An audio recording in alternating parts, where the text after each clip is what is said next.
चलो प्रे करते हैं। इतनी शक्ति हमें दे ना दाता।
लास्ट लेक्चर में हम लोगों ने स्टार्ट कर दिया था किसी भी कॉइल के एक्सिस पर मैग्नेटिक फील्ड। डेरिवेशन थोड़ी हुआ था, डेरिवेशन करवा दिया था कि कंप्लीट फॉर्मूला लिख लिया था। चलो गुड। क्वेश्चन दिखाओ, लास्ट लेक्चर का लास्ट क्वेश्चन कौन सा था? नहीं, होमवर्क वाला क्वेश्चन नहीं। नहीं, एक्सिस ऑन द कॉइल कहां तक कर लिया? एक्सिस ऑफ कॉइल, ठीक है। तो ये इसके बाद तुमने कौन सा क्वेश्चन कर रखा है ये? नहीं, ये क्या नोट्स में आगे क्या लिख रखा है? ऐसे कैसे पढ़ते हो तुम?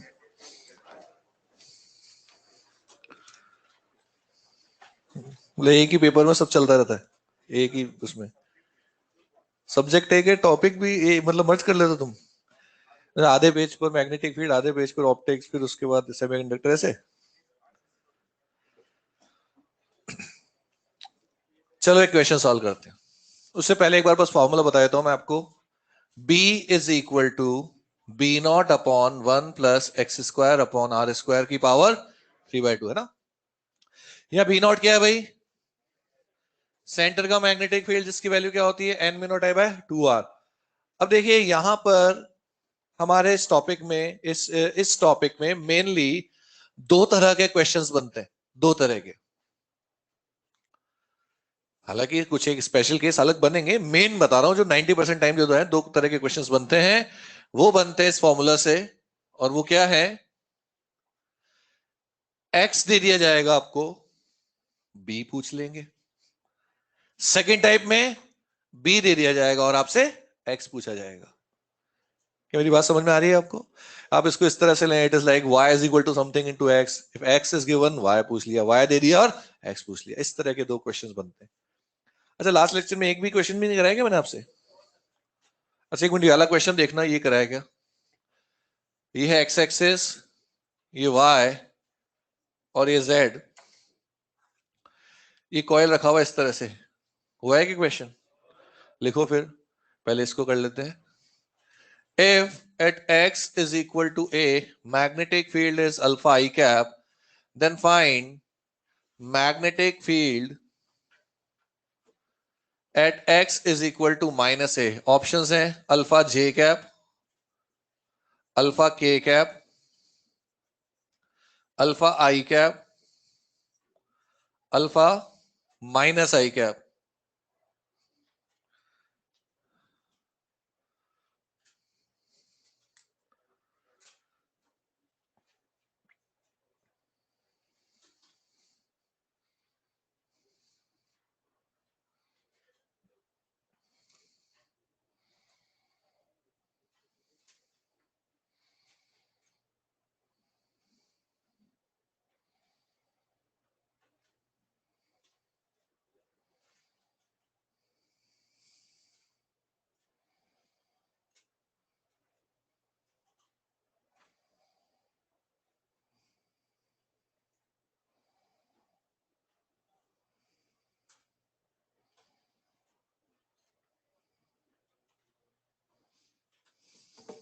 चलो, क्वेश्चन समझ में आ गया होगा आप लोगों को। अब देखिए क्वेश्चन है, देखिए क्वेश्चन पढ़कर खुद समझना होता है इसको, जो भी लिखा हुआ है उसको खुद समझें पढ़ें। ये कॉइल कौन से प्लेन में है? Y Z. ये है इसका सेंटर। अच्छा, x is equal to a अगर यहां है तो मैं कह सकता हूं definitely x is equal to minus a, तो दूसरी तरफ ही होगा। आंसर कितने लोग आ गया इसमें?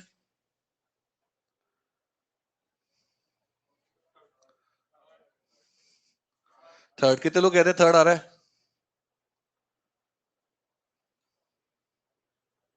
बस। चलो फोर्थ। अच्छा एक बार बताओ, ये दोनों पॉइंट्स हैं, इन दोनों पॉइंट्स में सेंटर से ज्यादा पास कौन है? सेंटर से ज्यादा पास कौन है? क्या सेंटर से दोनों का डिस्टेंस इक्वल है क्या? बस एक राइट साइड पर और एक लेफ्ट साइड पर। अगर दोनों का सेंटर से डिस्टेंस इक्वल है तो मैं एक बात जानता हूं, दोनों पर मैग्नेटिक फील्ड का मैग्नीट्यूड जो होगा वो इक्वल होगा। अगर यहाँ 1 टेस्ला है तो यहाँ भी क्या होगा 1, यहाँ 5 है तो यहाँ भी क्या होगा 5, यहाँ अल्फा है तो यहाँ भी क्या होगा अल्फा। वैसे तो देखो मैंने चारों ऑप्शंस में वैसे मैग्नीट्यूड सेम ही दिया है, नहीं भी दिया होता आपको पता होना चाहिए कि मैग्नीट्यूड सेम डिस्टेंस पर तो सेम आएगा।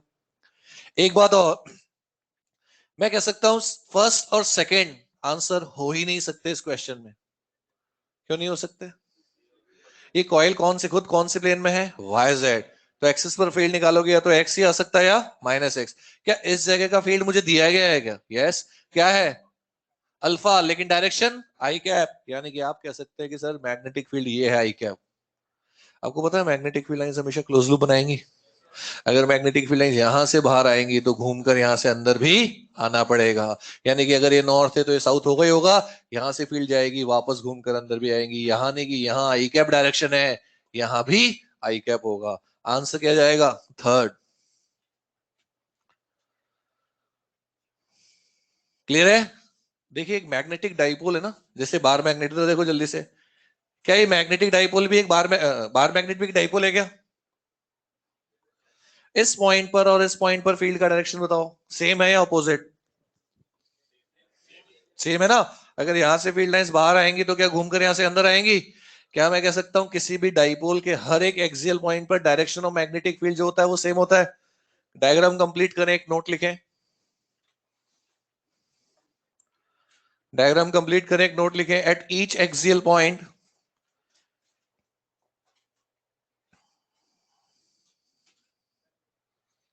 at each axial point direction of magnetic field is same.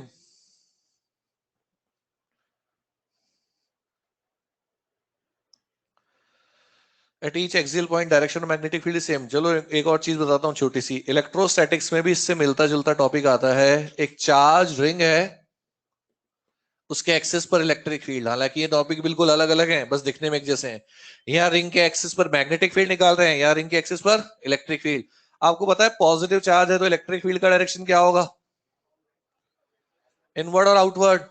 Towards और अवे? अवे। तो देखिए ये यहां से फील्ड इधर बाहर फेंकेगा, यहां से फील्ड इधर बाहर फेंकेगा। यहाँ आई कैप, यहाँ पर माइनस आई कैप, लेकिन वहां दोनों तरफ डायरेक्शन क्या है? सेम। मैं कुछ भी रटने की सलाह नहीं दे रहा हूं, जरूरत ही नहीं है, कॉमन सेंस से किसी भी डायग्राम को आप बना सकते हैं। फील्ड लाइंस डायरेक्शन आपको बनाना आता है तो ये एकमात्र ऐसा लॉजिकल ठीक ठाक सा क्वेश्चन बनता है इससे। बाकी जो बनते हैं न्यूमेरिकल्स मैंने आपको इसके बारे में बता दिया है।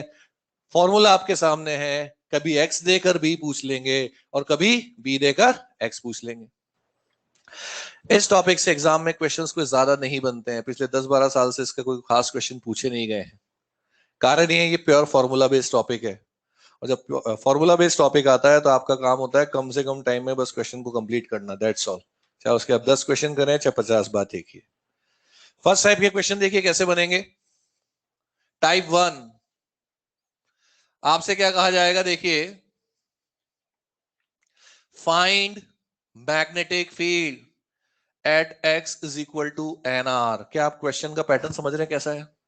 यानी कि आपको डिस्टेंस दिया गया है किसके टर्म्स में, रेडियस के टर्म में। कोई आपसे कहता है एक पॉइंट का एक्सिस एक्सिस पर जो सेंटर से डिस्टेंस है वो ट्वाइस ऑफ रेडियस है, यानी कि कितना है 2r, 3 times of radius, 4 times of radius, r/1/2 times of radius. In points पर आपको क्या निकालना है, मैग्नेटिक फील्ड। अगर मैं इसको इससे कंपेयर करूं एनआर से, तो यहां पर देखो एन की वैल्यू इसमें कितनी आ रही है, 2, 3, 4, इसमें क्या आ रही है 1/2। मैं कुछ नहीं जानता सिवाय इसके, मैंने फॉर्मूला उठाकर सीधे रखा, b is equal to B not upon 1 plus X square by R square की पावर 3/2। क्या मैं यहाँ पर x is equal to N R put कर सकता हूँ क्या? यस। जैसे मैं x is equal to N R रखूंगा तो बनेगा N square R square, R square by R square 1, तो सिर्फ बनेगा एन स्क्वायर। तो ये आ जाएगा b is equal to B not upon 1 plus N square की पावर 3/2। ये है एक शॉर्ट ट्रिक जो पूरी तरह से ऑप्शनल है। आप चाहें तो याद कर सकते हैं, नहीं चाहते तो बड़े आराम से छोड़ सकते हैं, कहीं से लेकर कहीं तक कोई समस्या नहीं आएगी। अगर आप इससे नहीं करेंगे तो इससे कर लेना, आंसर तो आ जाएगा। इससे बस 5 सेकंड बच जाते हैं। जैसे मान लो मैंने आपसे कहा X is equal to 5r, N की वैल्यू 5, तो यहां रखकर निकाल लेना। ये भूल गए तो इससे कर लेना, चॉइस इज योर्स। लिखो।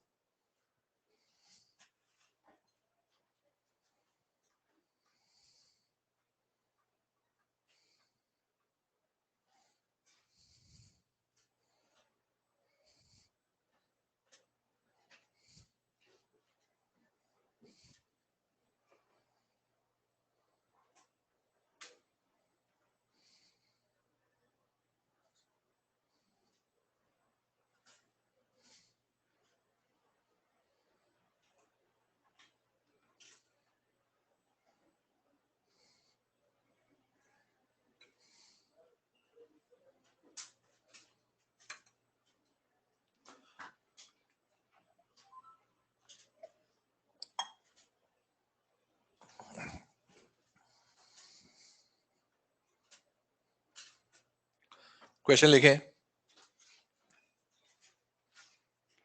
Find magnetic field at any axial point, find magnetic field at any axial point which is 2r distance away from the center of current carrying circular coil, which is 2r distance away from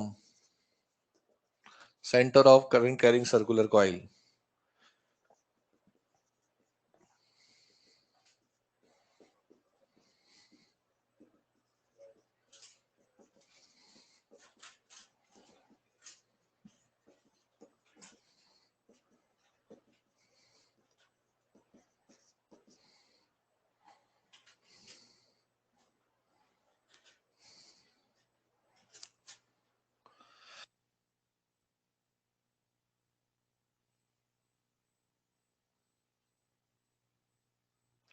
समझाना है क्या इसको? मुझे लगता है कोई आवश्यकता है इसको समझाने की, बहुत ही इजी सा क्वेश्चन है। चलें आगे, प्योर फॉर्मूला बेस्ड है। अच्छा देखिए, मेरे पास शॉर्ट ट्रिक है, मैंने यूज कर लिया। एन की वैल्यू 2 है, 2 स्क्वायर हो गया 4, 4 प्लस 1 हो गया 5, 5 की पावर 3/2 को मैं इस तरह से भी लिख सकता हूँ।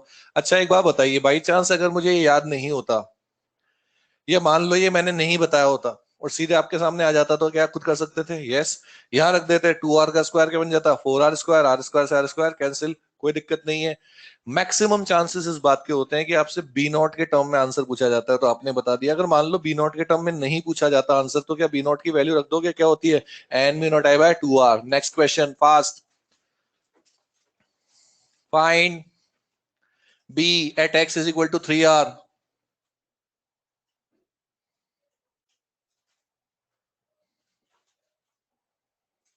नेक्स्ट, हो गया तो क्या आंसर आ रहा है? B not by 10√10। जल्दी करो भाई। नेक्स्ट, थोड़ा फास्ट चल सकते हैं ना इनमें तो। अच्छा नेक्स्ट लिखेंगे नहीं, डायरेक्ट आंसर दो। x is equal to 4r, 17√17, 5r, 26√26। क्या एक सिंपल सा पैटर्न बन रहा है स्क्वायर प्लस 1 का?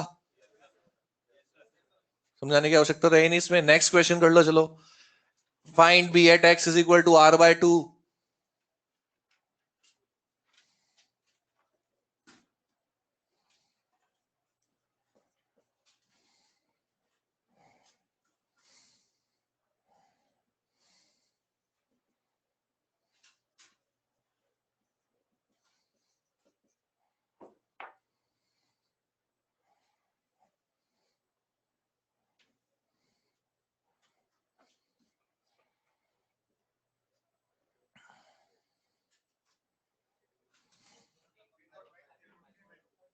गुड, ये आ जाएगा क्या?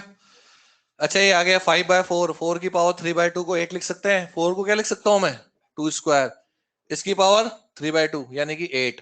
तो 4 की पावर 3/2 बन गया 8 अपॉन 5 की पावर 3/2, 5√5। कर लोगे? जानते हैं इसको सॉल्व करने पर, और फर्दर अगर इसको सॉल्व करूं then answer will be like this, 0.716 B not. हालांकि आपको इसको रटने के चक्कर में नहीं पढ़ना, याद रह जाए वो एक अलग बात है, इसके पीछे नहीं पढ़ना है। आपको यहां तक आना आता है तो आप यहां भी आ जाएंगे। वैसे तो इस टॉपिक से एग्जाम में क्वेश्चन नहीं बनते हैं या बनने के चांसेस कम है। देखिए मैं ये नहीं कह रहा हूं कि जीरो है, लेकिन बाकी चीजों से कम है। इस चीज को आप समझें। जैसे एग्जाम, मान लीजिए एग्जाम से 1-2 दिन पहले, 3-4 दिन पहले आप रिवीजन कर रहे हैं। आपने सोचा कि आप मैग्नेटिक फील्ड को 1 घंटे में रिवाइज करेंगे। तो वहां जब 1 घंटे आप उस दिन पढ़ेंगे तो 1 घंटे सारे टॉपिक्स को इक्वल टाइम नहीं देना है। कुछ ऐसे होंगे जो सिर्फ 2 मिनट के लायक होंगे, 2 मिनट देंगे। ये कुछ ऐसे होंगे 10 मिनट के लायक होंगे। ऐसा नहीं कि इक्वल डिवाइड करके पढ़ने लगे। तो ये थोड़ा वेटेज हमें थोड़ा सा आइडिया होना चाहिए, क्योंकि जब फॉर्मूला बेस्ड क्वेश्चन होता है ना तो सिर्फ आपको वैल्यू पुट करके आंसर निकालना होता है। क्या मेरी बात समझ में आ रही है आपको? वैसे तो इस टॉपिक से क्वेश्चन बनने के चांसेस बहुत कम हैं, लेकिन अगर बना तो ये क्वेश्चन सीधे आने के चांसेस ज्यादा है कि r/2 डिस्टेंस पर क्या होता है, 8b0 अपॉन 5√5, या फिर ये थे हमारे पहले प्रकार के प्रश्न। सेकंड टाइप के क्वेश्चंस कौन से बनेंगे जल्दी बताओ, बोलो। वेरी गुड, बी दे दिया जाएगा और क्या पूछा जाएगा, एक्स। आपसे पता है क्या कहेंगे टाइप 2 में, find X where B is equal to B not by N. अच्छा एक बात बताओ, मान लो मैं आपसे कहता हूं किसी एक्सियल पॉइंट पर मैग्नेटिक फील्ड जो है ना भैया वो सेंटर से डबल है। सेंटर से कितना है, डबल। पहले बताओ ये पॉसिबल है क्या? नहीं है पॉसिबल, सेंटर से डबल पॉसिबल नहीं है, क्योंकि मैक्सिमम का होता है सेंटर पर। क्या सेंटर से हाफ हो सकता है, 1/टाइम हो सकता है, कम हो सकता है? यस। तो किसी ने कहा कि एक ऐसा पॉइंट है जहां मैग्नेटिक फील्ड है भैया वो सेंटर से 1/8 है या 27 टाइम लेस है, b0/27, या जस्ट हाफ है, इस तरह का कोई क्वेश्चन बनता है, एक्स कैलकुलेट करो। अच्छा मैं अगर इसको इससे कंपेयर करूं तो एन की वैल्यू कितनी आ रही है भैया इसमें, 8, 27, 2।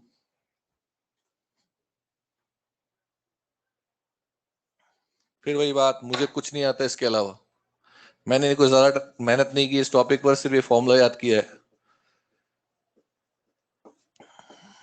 क्या बी की जगह मैं b0/n रख दूं, क्योंकि गिवन है b0 से b0 cancel, 1+x² upon r² की पावर 3/2 इज इक्वल टू क्या बना, n। क्या इस 3/2 पावर को इधर ले जाऊं क्या? क्या लिख सकता हूं यहां पर सीधे सीधे, 2/3। बोलिए। और +1 को इधर ले आते हैं, -1, तो क्या बनेगा, x² is equal to n की पावर 2/3 -1। अच्छा एक काम करें, इस r² को इधर ले जाऊं क्या? ले जाने दो यार, दोबारा क्यों लिखवा रहे हो? तो इस r² को इधर ले आते हैं तो ये बनेगा r², और x की वैल्यू क्या आएगी, √this, यानी कि प्लस माइनस r, n की पावर 2/3 -1। ये प्लस माइनस क्यों आ रहा है, अंडर रूट करने के कारण। हालांकि वैसे सही कह रहे हैं, जैसे वैसे तो डिस्टेंस हम नेगेटिव ही नहीं लेते, लेकिन अगर माइनस मानना चाहे तो आप ये मान लें, चाहे कॉइल के राइट साइड में जाए चाहे कॉइल के लेफ्ट साइड में जाए, दोनों तरफ इक्वल डिस्टेंस पर मैग्नेटिक फील्ड क्या मिलेगा, equal. Again again I am repeating the same thing. अगर आपको ये याद है देन इट्स गुड, नहीं याद है ना, इससे निकाल लेना एक्स, कोई नहीं रोकने वाला आपको। चलो लिख लो।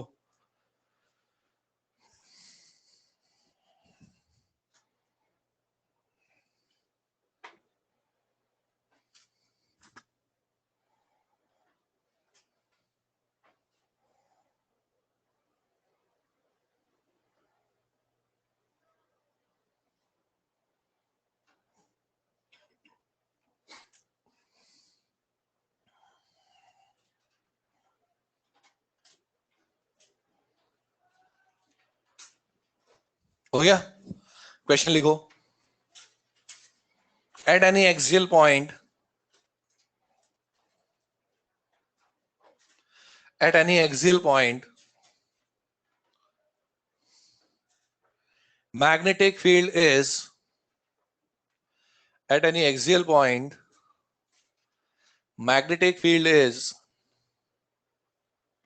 1/8 times then center.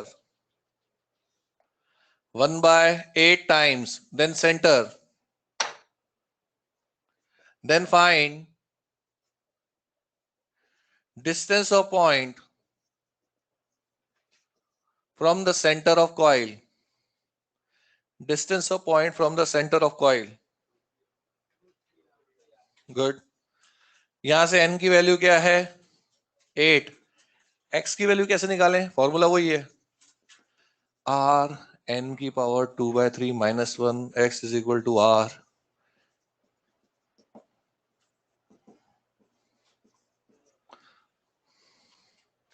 देखिए, वो स्टूडेंट जो यहाँ भी इस टॉपिक को टाइम दे रहे हैं, घर जाकर अलग से इसको पढ़ने बैठेंगे, यानी कि अपना समय बर्बाद कर रहे होंगे। यहीं पढ़ो, यहीं फिनिश करो, यहीं बंद करो, घर चलो। अच्छा, 8 की पावर 2/3, क्या मैं 8 को 2 क्यूब लिख सकता हूं क्या? और इसकी पावर 2/3, तो एक बना 4, 2 स्क्वायर बना 4, 4 - 1 3। वैसे जरूरी नहीं कैलकुलेशन में जैसे बताऊं वैसे करें, आप अपने हिसाब से कर सकते हैं। Next question, next 3/2, 3/2। Next, find x, short में लिखवा रहा हूं पूरा लिखवाने के बजाय। Find x where b is equal to b naught by 27. b naught by 27, 27, 27, 8 √8r। चलो, गुड, बिल्कुल। कुछ समझाना है क्या इसमें? चलिए आगे। अच्छा, 27 को क्या मैं 3 क्यूब लिख सकता हूं क्या? 3 क्यूब की पावर 2/3 यानी कि 9, 9 - 1 8। बोलिए, कोई डाउट? अच्छा, आप मुझे एक बात बताएं, अगर हम इसी पैटर्न पर चलें तो नेक्स्ट क्वेश्चन क्या बनेगा?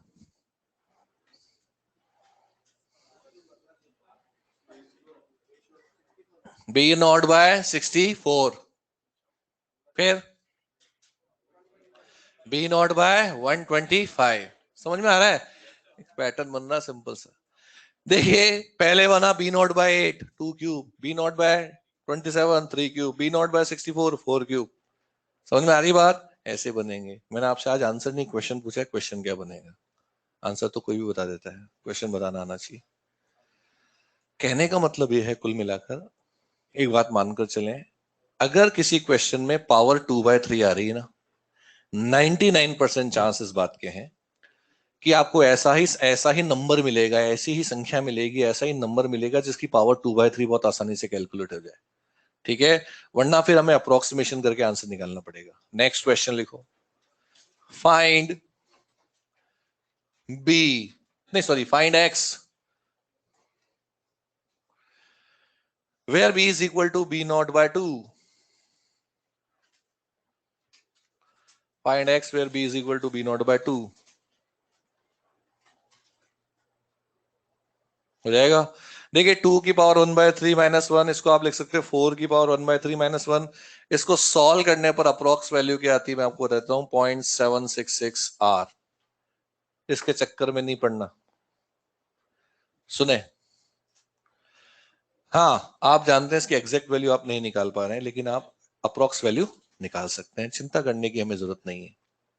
एग्जाम में अगर ऐसे क्वेश्चंस आते हैं जिसमें पावर आसानी से सॉल्व नहीं होती, तो इस बात की गारंटी होती है कि जो ऑप्शंस होते हैं उसमें अच्छा खासा गैप होता है। आप आराम से अप्रोक्सीमेशन करके ऑप्शन टिक कर सकते हैं। क्या मेरी बात समझ में आ रही है आपको? यह है कहानी। कोई डाउट?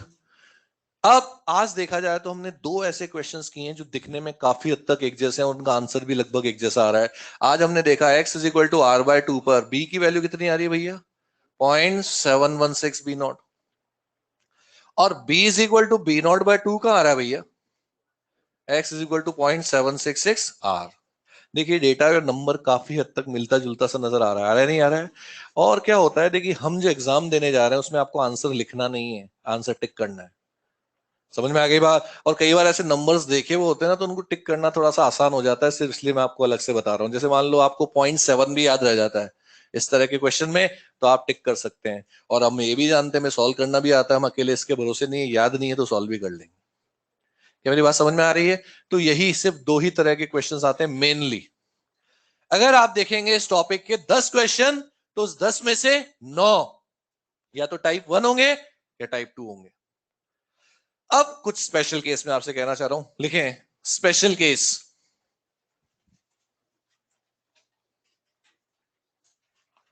Special case. और देखिए स्पेशल केस में फर्स्ट तो बिल्कुल ही बकवास है, बेकार है। स्पेशल नाम की कोई चीज है नहीं इसमें, जबरदस्ती स्पेशल नाम दे दिया इसको। At X is equal to 0। क्या मतलब है एक्स इज इक्वल टू 0 का? मतलब सेंटर। ये कोई नई बात है क्या? सेंटर का मैग्नेटिक फील्ड बी नॉट, क्या ये मैक्सिमम है क्या? यस। मुझे तो नहीं लगता कोई स्पेशल वाली बात है, लोग ने स्पेशल कहा तो ठीक है, मैंने भी कह दिया, चलो मान लो स्पेशल है। सेकंड, वो इतना स्पेशल है कि मैं लिखना भी पसंद नहीं करता। X is equal to infinite पर बी क्या होगा? 0।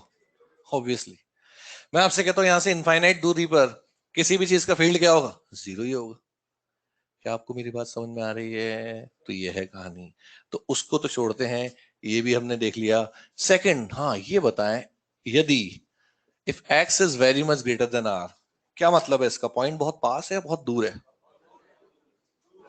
बहुत दूर है क्या?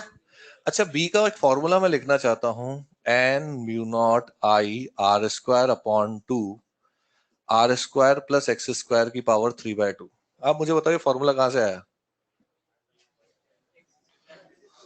क्या वो यही है क्या? ये दोनों एक ही तो है। अच्छा एक बात आप जानते हैं, simple mathematics, if x is very much greater then r, यदि x r से बहुत बहुत बड़ा है, तो क्या फिर x स्क्वायर तो r स्क्वायर से कई गुना बड़ा होगा? तो एडिशन करते समय क्या x स्क्वायर के रेस्पेक्ट में कंपैरिजन में r स्क्वायर को नेग्लेक्ट कर सकते हैं क्या? यानी कि बच्चों x square plus r square को मैं क्या लिख सकता हूं? Very good, nearly x square. तो देखिए यहां से मैं लिखूंगा b को n mu not I R square upon 2, ये तो क्या 0 एक्स क्यूब। बोलिए। तो यहां से मैं कह सकता हूं b is inversely proportional to distance का क्यूब। लिखने से पहले आप मुझे एक बात बताएं, इस इक्वेशन में आप मुझे बताएं, मैंने आर स्क्वायर को 0 लिखा है या एक्स स्क्वायर की तुलना में आर स्क्वायर को 0 लिखा है ना? यार आर स्क्वायर इज नॉट 0। कई लोग थोड़ी सी कम मैथमेटिक्स में पढ़ जाते हैं, नहीं पता होता है, थोड़ी गलती करते हैं, सर यहाँ क्यों 0 नहीं लिखा? भैया हमने 0 आर स्क्वायर को लिखा ही नहीं है, हमने एक्स स्क्वायर में इसको ऐड करते वक्त इसको नेग्लेक्ट किया है। ऐसे अप्रोक्सीमेशन जब ऐड और सब्ट्रैक्ट करते हैं तब हम करते हैं, इतना तो पता है ना। 0 का कोई फर्क नहीं पड़ता जब वो जोड़ा या घटाया जाता है, वो कहानी बदल देता है अगर वो मल्टीप्लाई हो जाता है ना? ये समझ में आया हुआ क्या? कोई है तो नहीं कि सर आर स्क्वायर को 0 क्यों लिखा, तो ये क्यों नहीं? आर स्क्वायर को 0 फिर से कह रहा हूं नहीं लिखा है। ये ऐसा है, if a is very much greater then b, क्या a square plus b square को नियरली a स्क्वायर लिख सकते हैं क्या? यस। क्लियर है? लेकिन एक बात पर गौर करें, ये देखना ये क्या लिखा हुआ है, b इनवर्सली प्रोपोर्शनल टू क्या है? डिस्टेंस का क्यूब। आपको पता है ये रिजल्ट किससे मिलता जुलता नजर आ रहा है? एक डाइपोल। इलेक्ट्रोस्टैटिक्स में आप लोगों ने इलेक्ट्रिक डाइपोल पढ़ा है क्या? हालांकि ये चैप्टर में मैग्नेटिक डाइपोल भी बताऊंगा आगे आपको। क्या आपको पता है डाइपोल के एक्सिस पर इलेक्ट्रिक फील्ड क्या होता है? 2kp/r। सुबह भी मैं देखता हूँ, शाम को भी मैं देखता हूँ, इलेक्ट्रोस्टैटिक का नाम लेते ही लोग ऐसे गुस्से से देखने लगते हैं। पढ़ना तो पड़ेगा, आज नहीं तो 15 दिन बाद, 1 महीने बाद पढ़ना पड़ेगा। थोड़ी बहुत आपकी मदद ही हो रही है यहाँ, तो समझे ना आप? तो ये हो गया आर क्यूब। यानी कि कुल मिलाकर, हालांकि मैं मैग्नेटिक डाइपोल बार मैग्नेट भी पढ़ाऊंगा आपको, क्या मैं कह सकता हूं कि मैग्नेटिक फील्ड डिस्टेंस के क्यूब के इनवर्सली प्रोपोर्शनल आता है? ऐसा ही मिलता जुलता रिजल्ट यहां दिख रहा है, यानी कि ये भी डाइपोल है, डाइपोल जैसे रिजल्ट इसके भी हमें नजर आ सकते हैं। एक केस और बच रहा है, बताना कौन सा इसका ऑपोजिट? कौन सा? R is very much greater than X. ये पॉइंट कहां गया भाई? बहुत पास है बहुत दूर? Very good. देखिए पहले पिछली बार हमने आर स्क्वायर को यहाँ जीरो लिख दिया था ऐड करते समय, इस बार मैं एक्स स्क्वायर को जीरो लिख सकता हूँ ऐड करते समय। मैं ऐसा कर तो सकता हूं, मैं ऐसा कर तो सकता हूं, लेकिन मैं ऐसा करूंगा नहीं। मैं ऐसा करूंगा नहीं। क्यों नहीं करूंगा भाई? क्योंकि x is equal to zero रखते ही हम कहां पहुंच जाते हैं भैया? सेंटर पर। और सेंटर का मैग्नेटिक फील्ड हम ऑलरेडी लिख चुके हैं, जीरो। और मैं एक ही केस को दो बार सॉल्व करने के, सॉरी मैक्सिमम, जैसे x को जीरो लिखूंगा तो हम कहां पहुंच जाएंगे? सेंटर पर। और सेंटर का मैग्नेटिक फील्ड क्या होता है? मैक्सिमम। वो हम पहले ही निकाल चुके हैं। मैं एक ही केस को दोबारा सॉल्व करना नहीं चाहता हूं, यानी कि मैं सेंटर पर नहीं जाना चाहता हूं, क्योंकि वो सॉल्व हो चुका है।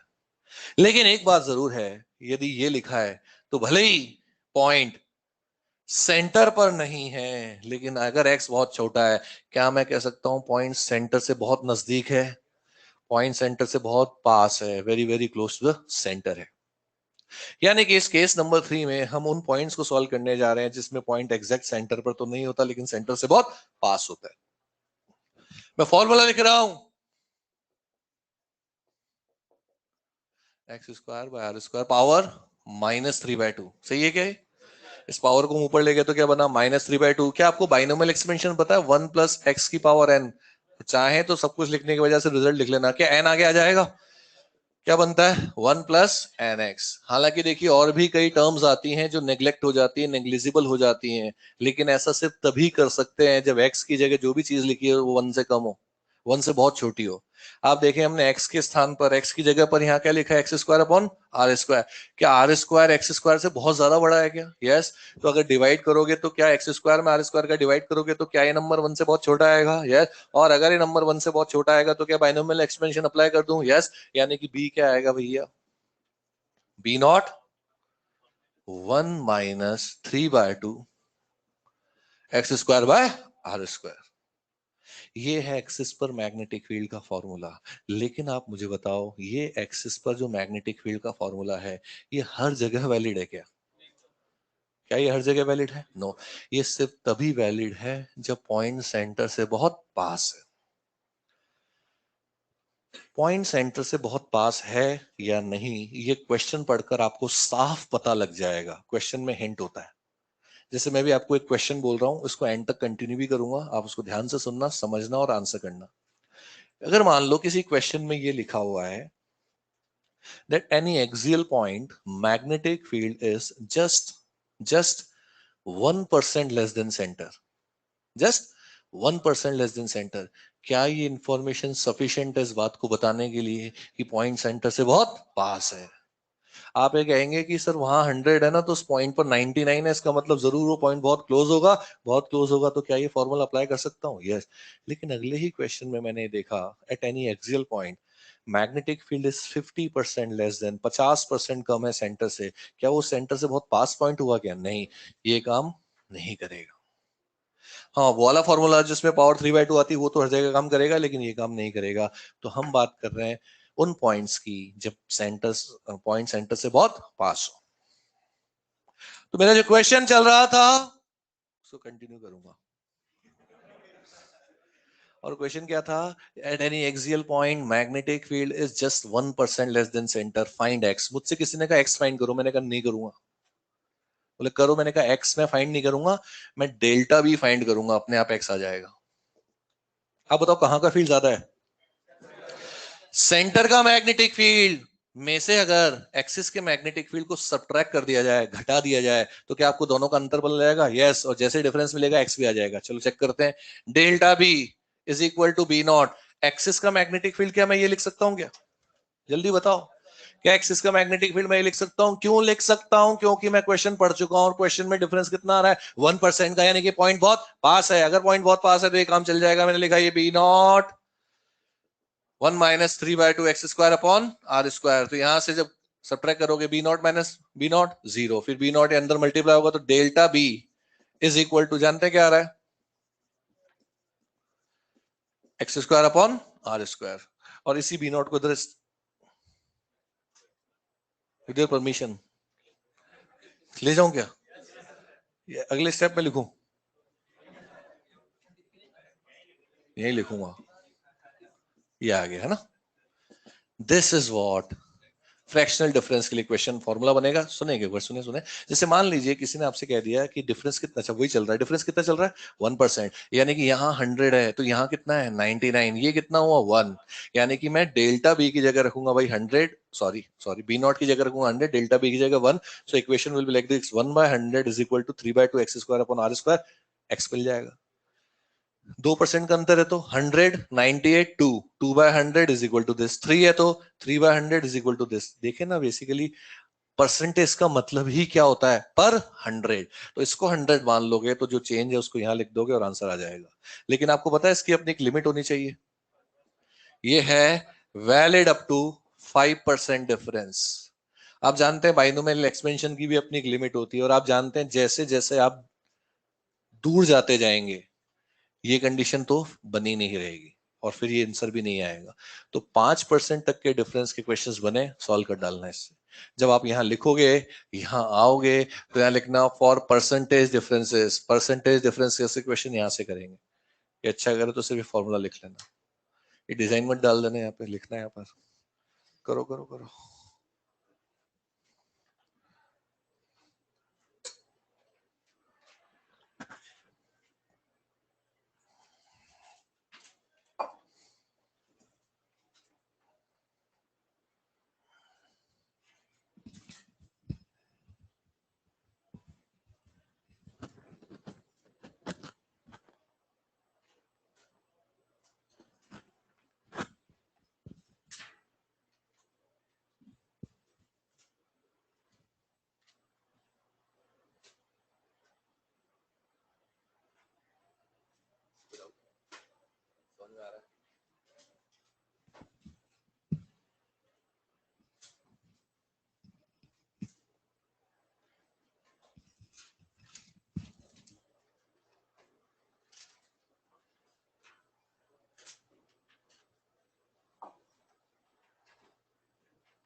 चलेंगे आगे, नहीं चले?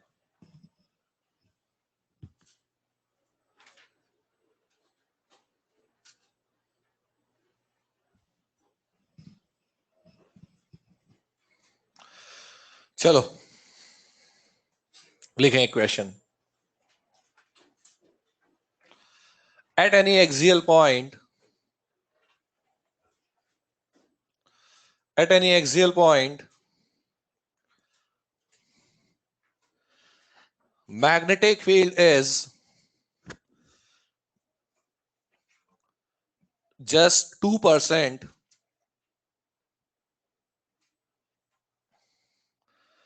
less than center,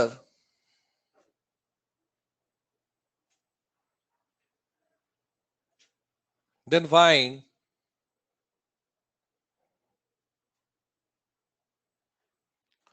distance of point from the distance of point from the center of coil.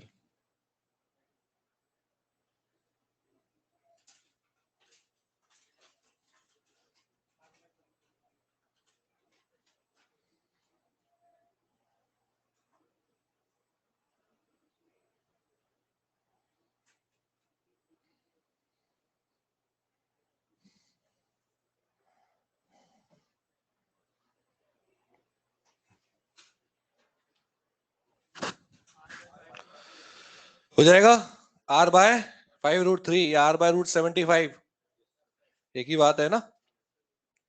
मुझे लगता है इसको समझाने की जरूरत होनी चाहिए, कर लिया होगा आप लोगों ने तो। अच्छा डेल्टा बी की जगह क्या रखूं 2, ये 100, 2/100 हो गया होगा ना, इज इक्वल टू दिस। तो ये खत्म होती कहानी हमारी किसी भी कॉइल के एक्सिस पर मैग्नेटिक फील्ड की। फिनिश।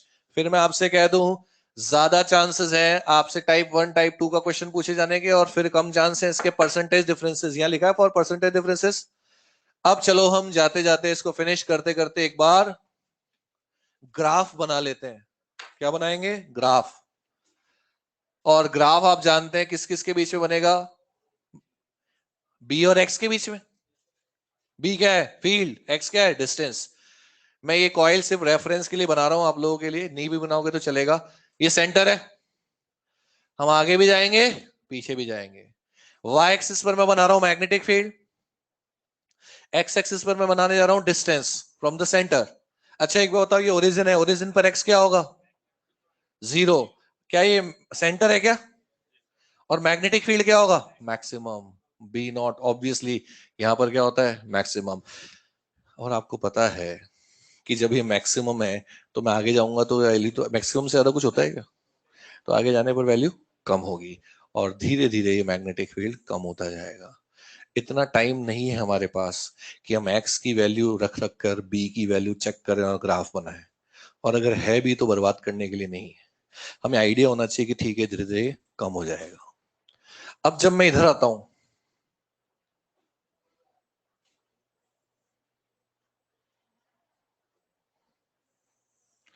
जब मैं इस कॉइल के लेफ्ट हैंड पर आऊंगा, यहां से इस तरह से बन जाएगा।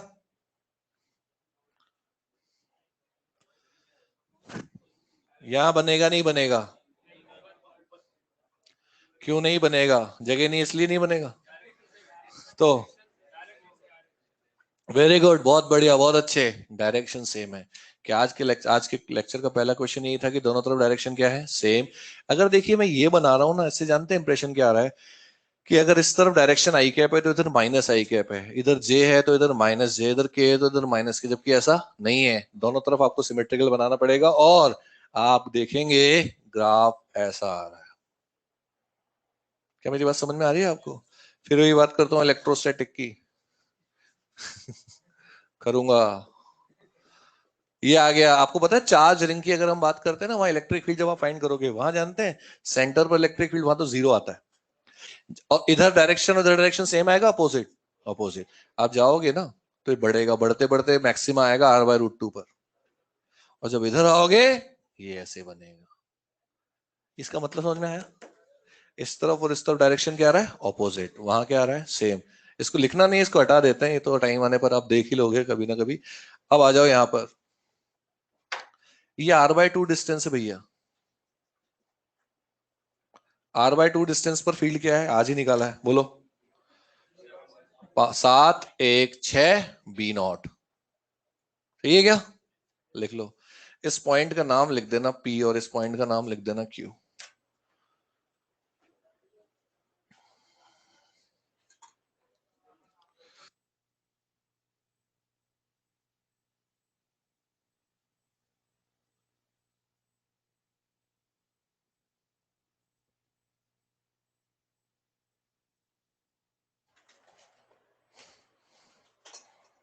और लियो।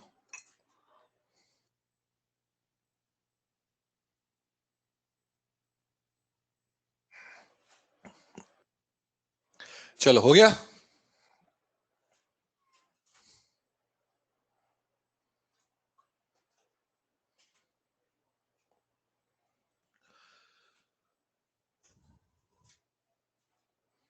चलो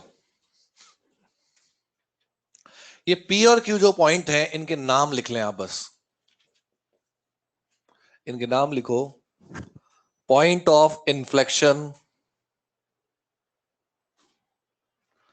पॉइंट ऑफ इन्फ्लेक्शन और पॉइंट ऑफ कर्वेचर चेंज और point of zero curvature. Point of zero curvature.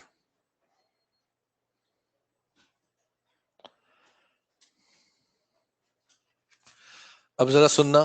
जानते हैं ये जो पॉइंट्स हैं ये आप लोगों के काम के नहीं है।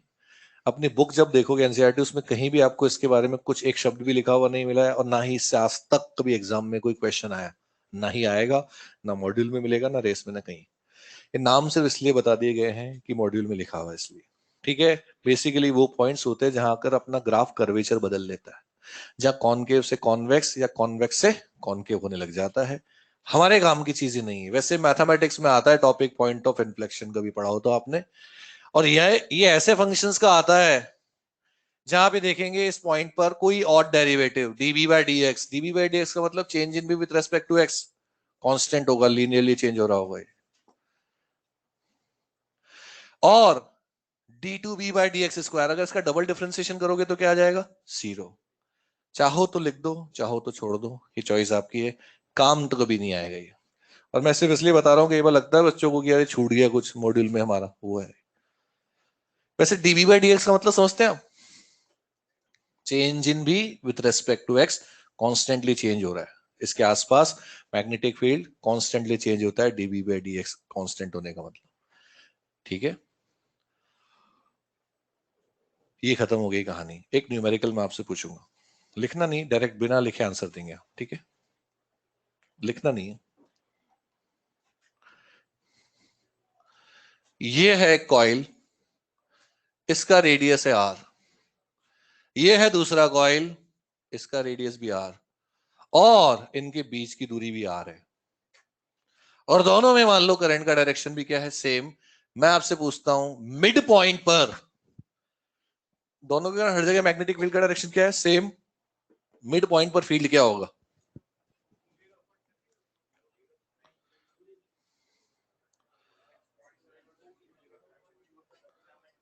गुड। 2 टाइम्स किसका? 0.716 B0 का 2 टाइम। कितने लोग कहते हैं ये होगा? हाथ खड़ा करेंगे। हाँ, डायरेक्शन सेम है तो सही आएगा ना, उसमें कोई बड़ी रॉकेट साइंस थोड़ी है। अच्छा भाई, इसके कारण क्या आएगा r/2 डिस्टेंस पर? ये इसके कारण भी आएगा, ये तो डबल होगा ना यार। अगर एक कॉइल को सॉल्व करना जानते हो तो दो को भी तो जानते हो। ऐसा थोड़ी है कि सर आपने तो एक ही बार सॉल्व करना सिखाया था, दो तो सिखाया नहीं थे, तो यहाँ नहीं निकाल पाऊंगा, ऐसा था क्या? तो ये भी ऐसा ही है। कोई डाउट है क्या? ये न्यूमेरिकल एनसीईआरटी का ही है, इसलिए बता रहा हूँ। जैसे एनसीईआरटी तक नहीं पहुंचोगे जब तक कि मॉड्यूल वॉड्यूल कंप्लीट नहीं होंगे, है ना? हाथ पैर दो दो नहीं मारने जब तक स्टेप बाय स्टेप नहीं चलोगे। बस यूं ही बता रहा हूँ मैं, क्यों बता रहा हूँ उसका कारण भी है मेरे पास। वैसे इस क्वेश्चन में तो कोई विशेष बात नहीं है। अच्छा, इन दोनों कॉइल्स में करंट का डायरेक्शन ऑपोजिट होता, फील्ड का डायरेक्शन ऑपोजिट होता, तो यहाँ जीरो आता। ऑब्वियसली जीरो आता, अगर दोनों के कारण फील्ड का डायरेक्शन ऑपोजिट होता तो। अच्छा ठीक है जी। मेरे हिसाब से ये पॉइंट है ना, ये सेंटर C1, ये सेंटर C2, मेरे हिसाब से इन दोनों पॉइंट पर फील्ड इक्वल आएगा। सही भी हो सकता है और गलत भी हो सकता है, आप सोचें। कितने लोग कहते हैं सही है? यार सब सोचो, कुछ भी नहीं पूछ रहा हूं मैं। ऐसा होता है ना कई बार, बहुत आसान सी चीज कि मैं बहुत खतरनाक चीज पूछने वाला हूँ, बहुत खतरनाक चीज पूछने वाला हूँ, बहुत खतरनाक, तो तुम मन में सोच लो तो बहुत खतरनाक है, इक्वली तो आएगा। अच्छा, इस पॉइंट पर फील्ड कैसे निकालोगे बताओ? इसके लिए तो सेंटर का फॉर्मूला B0, और इसके लिए एक्सिस का फॉर्मूला B0/1 + x² की पावर 3/2। इस पॉइंट पर इसका सेंटर, इसका एक्सिस एक ही तो आएगा, तो निकाल लेना। मान लो मैंने तो दो बताई, दो की जगह तीन आएगी तो कर लोगे, चार आएगी तो कर लोगे या नहीं? यस। एक वायर का फील्ड निकाल सकते हो तो दो का रिजल्टेंट भी तो निकाल सकते हो, तीन का रिजल्टेंट भी तो निकाल सकते हो, यही वाली बात है। दो चार्जेस के बीच में फोर्स निकाल सकते हो तो तीन के कॉम्बिनेशन में भी तो फोर्स निकाल सकते हो, वही बात है। अब हाँ, लेकिन जानते हैं इस क्वेश्चन को मैं क्यों करा रहा हूं? ये जो अरेंजमेंट है, basically this arrangement is called Helmholtz coil. क्या कहलाता है? Helmholtz coil. फिर मैं कहता हूं ये नहीं है हमारे बुक में कहीं भी। फिर क्यों बता रहे हो? मैं बताता हूँ क्यों बता रहा हूँ। वो एक न्यूमेरिकल लिखा हुआ हमारी बुक में, न्यूमेरिकल खत्म होने के बाद उन्होंने ब्रैकेट में लिख दिया दिस इज हेल्महोल्ट्ज कॉइल। तो वो एक नाम के चक्कर में बता रहा हूँ आपको, समझ में आ गई बात? हेल्महोल्ट्ज कॉइल दो सर्कुलर सिमेट्रिकल कॉइल का एक ऐसा अरेंजमेंट होता है जिसका काम होता है यूनिफॉर्म मैग्नेटिक फील्ड बनाना, बहुत छोटी सी जगह में। हालांकि फिजिक्स में कोई भी आइडियल नहीं होता है, नियरली यूनिफॉर्म को हम क्या कह सकते हैं? यूनिफॉर्म। देखिए क्या होता है, हम जानते हैं मैग्नेटिक फील्ड में कांस्टेंट चेंज होता है इधर। उदाहरण के तौर पर, घर जाकर मत पढ़ना, पहले बता रहा हूं। माना इस कॉइल के कारण मैग्नेटिक फील्ड 5 है, तो इसके कारण भी क्या होगा? 5। दोनों का रिजल्ट 10। जैसे मैं इधर आऊंगा, क्या आपको पता है इससे दूरी कम हो गई है तो इसका फील्ड बढ़ जाएगा। माना इसका 6 हो गया, लेकिन लीनियरली जितना इसका बढ़ेगा उतना इसका कम हो रहा होगा। यहाँ क्या रहा होगा? 4, 10। इधर आएंगे तो इसके कारण 6, लेकिन इसके कारण 4, 10। यानी कि इस एरिया में लगभग आपको ऐसा ग्राफ मिलेगा यूनिफॉर्म सा, ये वाली कहानी। और नियरली यूनिफॉर्म को हम यूनिफॉर्म कहते हैं। क्या आपको ये बात समझ में आ रही है? एक चीज बढ़ रही है दूसरा कम हो रहा है, अकॉर्डिंग टू दिस एक बढ़ रहा है कम हो रहा है तो नियरली यूनिफॉर्म। अब हेल्महोल्ट्ज कॉइल क्या होती है मैं आपको बता देता हूं, लिखवाऊंगा नहीं, बाकी चीजें लिखवा दूंगा। हेल्महोल्ट्ज कॉइल क्या है, दो सर्कुलर सिमेट्रिक कॉइल का ऐसा अरेंजमेंट जिनकी रेडियस इक्वल है और जिनके सेंटर का डिस्टेंस भी उनकी रेडियस के बराबर है। अब लिखो हेल्महोल्ट्ज कॉइल, इसका यूज क्या है बता देता हूँ।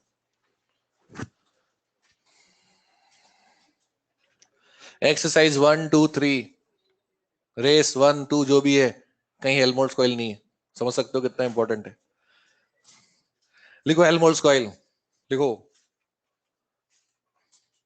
It is use to produce, it is use to produce, diagram भी बना लेना भाई ना, uniform magnetic field of short range,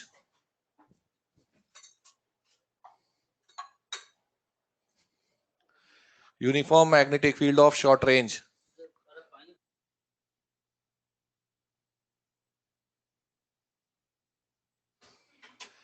और लिखो आगे, it is an application of point of inflection, इसमें दे दो भैया पानी, ये ना class. It is an application of point of inflection, diagram बना लो, कहानी खत्म।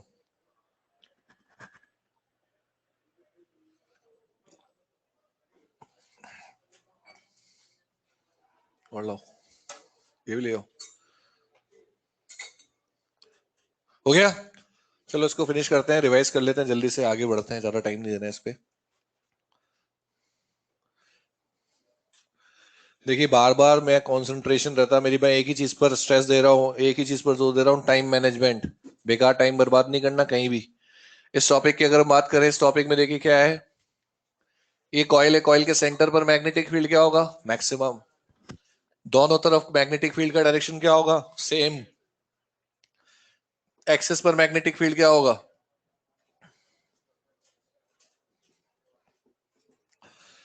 इस टॉपिक के 100% न्यूमेरिकल इससे सॉल्व होते हैं, जिनमें से 99% तो डायरेक्ट इससे सॉल्व होते हैं, 1% इनडायरेक्टली, और वो इनडायरेक्टली कौन सा, delta B by B not is equal to 3/2।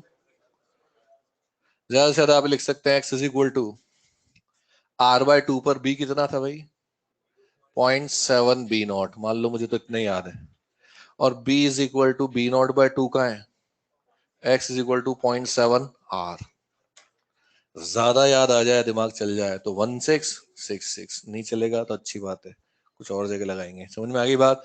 Next heading लिखो, इसके बाहर नहीं जाना, टाइम बर्बाद मत करना इसके पीछे, बाकी आपकी इच्छा है, पढ़ना तो है लेकिन मैनेज करके चले, मैनेज करना, टाइम मैनेज करना ही सब कुछ है आप लोगों के लिए, है ना। आपको लग रहा होगा भी जितने भी लेक्चर लिए मैं एक बार ये बोल ही देता हूँ, है ना, क्योंकि मैं देख रहा हूँ, एक्सपीरियंस से कह रहा हूँ। एक ऐसा टॉपिक जो आपको 10 लेक्चर में समझ में आ सकता है, 20 में आप करोगे, गलत फहमी में जी रहे होंगे कि आपका कुछ अच्छा हो रहा है। 10 घंटे में आपको टॉपिक खत्म कर सकता है तो 10 में ही करा करो। आप AIBMT का नीट का पेपर ले जाओ, 45 क्वेश्चंस ले जाओ, घर जाओ, 3 की जगह 10 घंटे लो, सब सॉल्व हो जाएंगे। बात किस में है, 3 घंटे में करने की बात वही है। समझ में आ गई बात। तो अननेसेसरी समय इधर उधर नहीं देना है। कुछ ऐसे टॉपिक होंगे हाँ जिनका अच्छा रिवीजन मांगता है, अच्छे क्वेश्चंस बनते हैं, अच्छे टाइम देना चाहिए, कुछ में ऐसा जल्दी भी कर सकते हैं। नेक्स्ट हेडिंग लिखेंगे आप, amperes circuital law, ACL, amperes circuital law, ACL।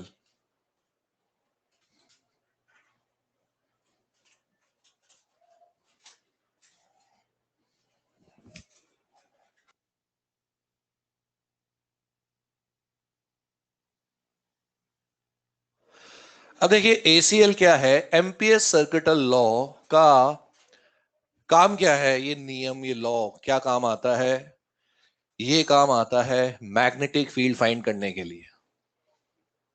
क्या, magnetic field,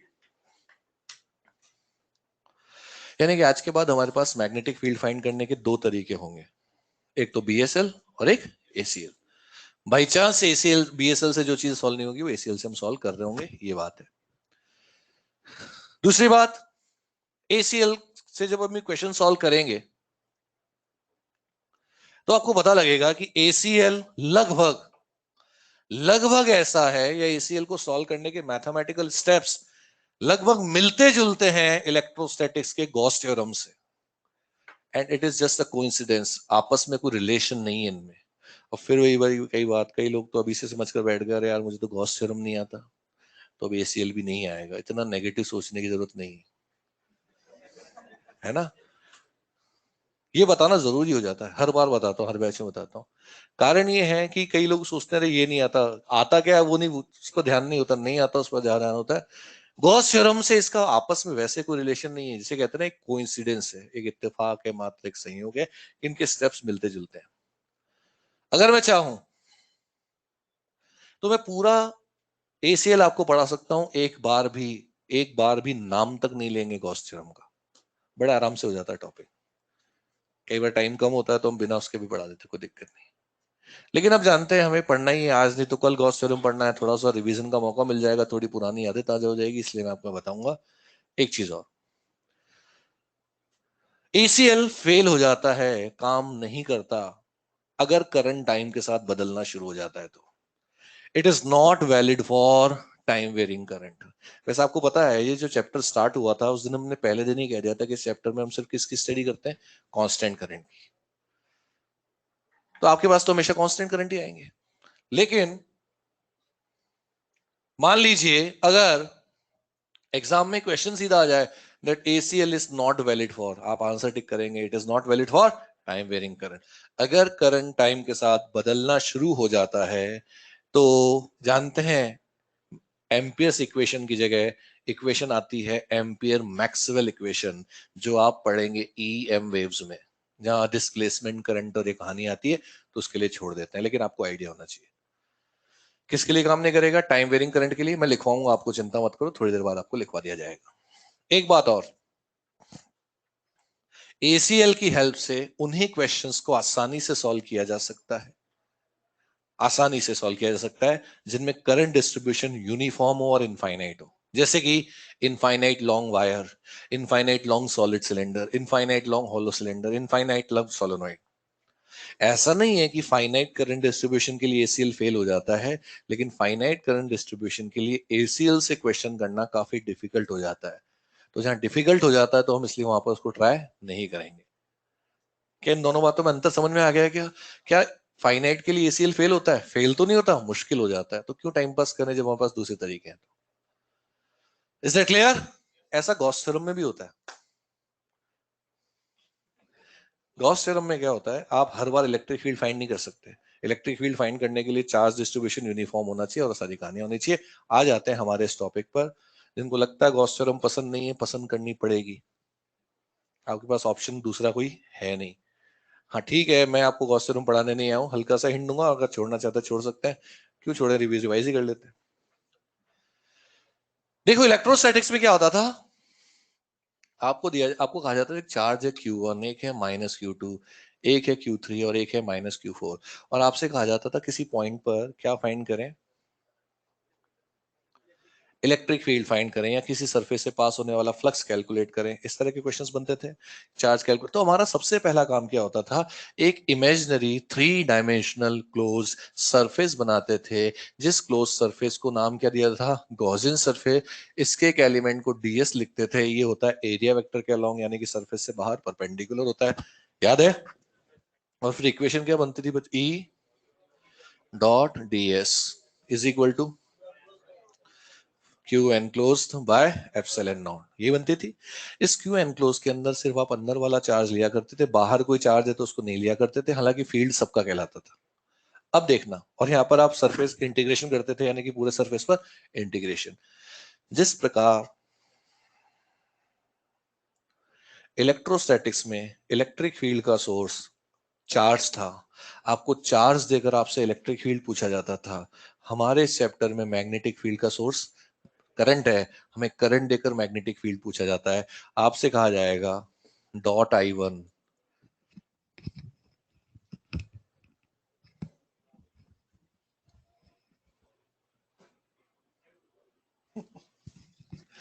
dot I1 cross I2 dot I3 cross I4। वैसे अब वहां आपको चार्ज देकर आपसे फील्ड, इलेक्ट्रिक फील्ड पूछा जाता था, यहां करंट देकर किसी पॉइंट पर आपसे मैग्नेटिक फील्ड पूछा जाएगा। पहला हमारा काम ये होता था, जिस पॉइंट के बारे में हम बात कर रहे हैं उस पॉइंट को लेते हुए सोर्स को ढक देते थे, कवर कर देते थे एक इमेजिनरी सरफेस से। यहां भी हम जिस पॉइंट की बात हो रही है उसको लेते हुए एक इमेजिनरी कर्व से इसको ढक देंगे और इसके एक एलिमेंट को लिख देंगे डीएल। सिमिलरिटी नजर आ रही है, यहां भी सोर्स को कवर करना है इमेजिनरी से कर्व सरफेस से, यहाँ इमेजिनरी कर्व से भी हमें सरफेस सोर्स को कवर करना है। अंतर डिफरेंस क्या है, यहां जरूरत पड़ती थी एक 3 डायमेंशनल क्लोज सरफेस की, यहां हमारा काम चल जाएगा एक 2D कर्व से। बनाने में कुछ ही बनाओ लेकिन 2D से काम चल जाएगा। 3D 2D में अंतर तो पता ही है आपको, यहाँ बनाते थे क्यूब, क्यूबॉइड, स्फीयर, सिलेंडर, कोन, यहाँ क्या बनेगा सर्कल, स्क्वायर, रेक्टेंगल, इस तरह से। अब क्योंकि आपने, देखिए एक मेथड है, ये सिर्फ एक कोइंसिडेंस है कि मिलता जुलता है, क्योंकि आपने यहाँ सरफेस बनाया था इसलिए आपने इलेक्ट्रिक फील्ड का सरफेस इंटीग्रेशन किया था। सरफेस इंटीग्रेशन कोई नई टर्म नहीं है, पूरे सरफेस पर इंटीग्रेशन कर डालना सरफेस इंटीग्रेशन। क्योंकि आपने यहाँ लाइन बनाई है, देखो एरो ही बना रहा हूं, डीएल इसका एलिमेंट है, तो आप मैग्नेटिक फील्ड का लाइन इंटीग्रेशन करते हो। ये लोग सोचते हैं ये कौन सी नई चीज आ गई, या तो इंटीग्रेशन ही नहीं समझ में आया आज तक, तो लाइन इंटीग्रेशन क्या हो गया। कुछ नहीं होता है, कई वो तो नाम डराने के लिए होता है ना कि ये इतनी खतरनाक चीज है, नाम कुछ भी। लाइन इंटीग्रेशन कुछ नहीं होता, पूरी लाइन पर इंटीग्रेशन करना लाइन इंटीग्रेशन है। जैसे एक सर्कल का लाइन इंटीग्रेशन क्या होगा, 2 पाई आर, अगर आप पूरा घूम जाओगे तो इतनी सी बात। इज इक्वल टू, क्या यहां म्यू नॉट के साइन के राइट हैंड पर क्या हम लोगों ने टोटल चार्ज की कैलकुलेशन की, इक्वल के साइन के इस तरफ आपने चार्ज की कैलकुलेशन की, यहां इक्वल के साइन के इस तरफ भी हम सोर्स यानी कि करंट की कैलकुलेशन करेंगे। Summation of I and glow. अगर I5, I6, I7 बाहर है उनको छोड़ देंगे, हालांकि फील्ड तो सबका कहलाएगा लेकिन उनको छोड़ेंगे। और आपने एक बात और नोट की होगी, जहां जहां इस चैप्टर में एप्सिलॉन नॉट बटे में अपॉन में आता है, वहां वहां यह म्यू नॉट मल्टीप्लाई में आता है। Just a coincidence, nothing more than that. ये मत समझ लेना सर ये और ये आपस में कोई रिलेशन नहीं। जैसे आपको पता है यहां ई डॉट डीएस क्या होता है, इलेक्ट्रिक फ्लक्स। जिस प्रकार यहां ई डॉट डीएस होता है इलेक्ट्रिक फ्लक्स, वैसे यहां B dot DL magnetic flux नहीं होता। नहीं होता, तभी तो कह रहा हूं कोई रिलेशन इसमें नहीं है। There is no physical significance of this. B dot DL is what, magnet dot product of B and DL. अब देखना, यहां भी सोर्स को कवर करना है, यहां भी सोर्स को कवर करना है। यहां पूरा सरफेस बनाया तो पूरे सरफेस पर इंटीग्रेशन कर दो, यहां कर्व बनाया तो पूरे कर्व पर इंटीग्रेशन कर दो। यहां भी सोर्स को कैलकुलेट कर लो, सोर्स क्या था, चार्ज। यहां भी सोर्स को कैलकुलेट कर लो, सोर्स क्या है, करंट। That's all. लिखो आप। और दूसरी बात, कभी भी इस डायग्राम को देखकर, इस डायग्राम को देखकर आप ये मत समझना या सोचने की कोशिश मत करना कि कैसे अप्लाई कर, क्या ये क्या चीज है, क्या नाटक है, ये नहीं। ये सिर्फ इसको रिप्रेजेंट करने का तरीका है। क्वेश्चंस कैसे सॉल्व होंगे ये मैं आपको बताऊंगा, ये सिर्फ इसको रिप्रेजेंट करने का तरीका है। अच्छा मान लो ये I5 करंट बाहर है, क्या उसको यहां लिखोगे क्या, no.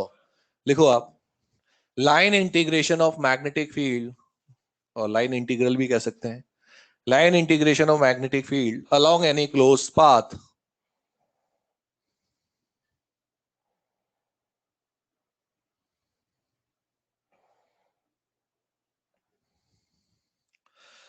along any closed path is equal to,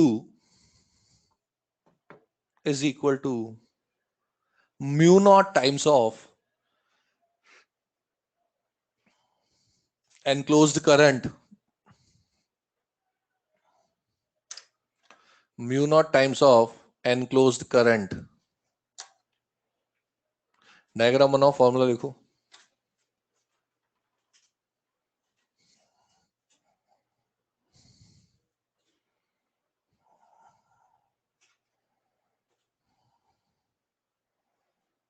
ये डीएल का डायरेक्शन भी शो करना।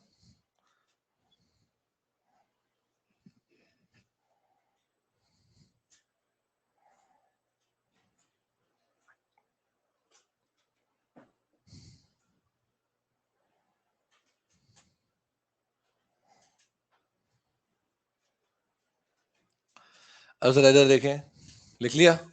और देखिए जो स्टेटमेंट मैंने आपको लिखवाया वो कुछ नया नहीं है, कुछ नई बात नहीं है। जानते हैं जो आपको स्टेटमेंट लिखवाया ना मैंने, देना एक मिनट, वो ये इक्वेशन ही लिखवाई है मैंने। देखिए क्या लिखवाया, उस पढ़ना उसको। डीएल किसका पार्ट है? Line. This is what? Line. This is what? Integration of magnetic field along any closed path is equal to mu naught times of enclosed current. यानी कि जो मैंने यहाँ पे इक्वेशन में लिखा है वो आपको शब्दों में लिखवा दिया गया और कोई नई बात नहीं है, बाकी वही चीज है. यहां भी ऐसा कहते हैं, surface integration of electric field is equal to 1/एप्सिलॉन naught times of enclose charge. मान लो एग्जाम में आ जाए ACL इज व्हाट, एक ये हो सकता है ऐसा लिखा हुआ आ जाए या फिर वो स्टेटमेंट लिखा हुआ आ जाए. ठीक है, एक लाइन और लिखे आप, ACL is not valid for time varying current. इसके इसके नीचे दो लाइन छोड़ देना, एक लाइन छोड़ देना, अब अलग से लिखो ACL is not valid for time varying current.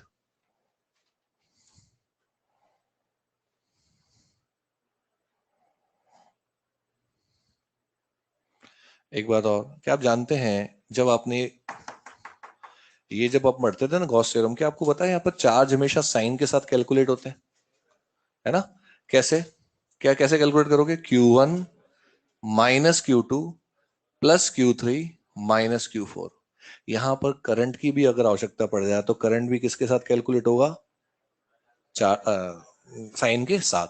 जैसे कि अगर डॉट बाहर आने वाले करंट को आप पॉजिटिव ले लेते हो तो अंदर आने को क्या लोगे? Negative.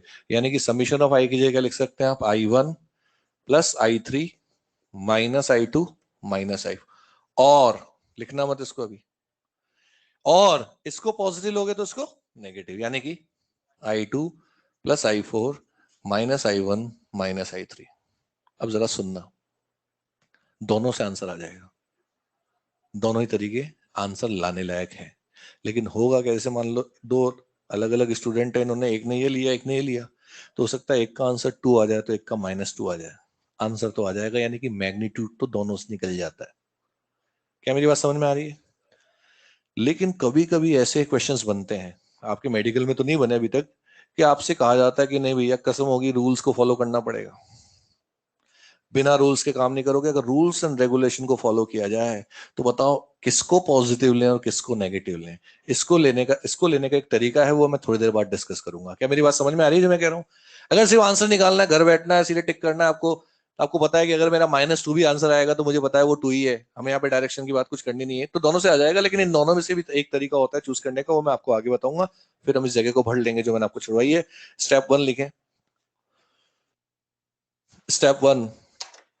Step 1, draw a curve. Draw a curve, bracket में लिखें एम्पीरियन लूप. जैसे गॉसियन सरफेस था ना वहां पे, इसको क्या कहते हैं? Amperian loop. Including point of observation. Including point of observation.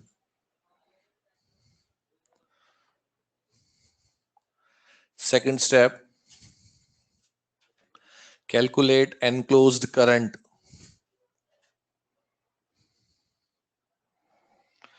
Calculate enclosed current.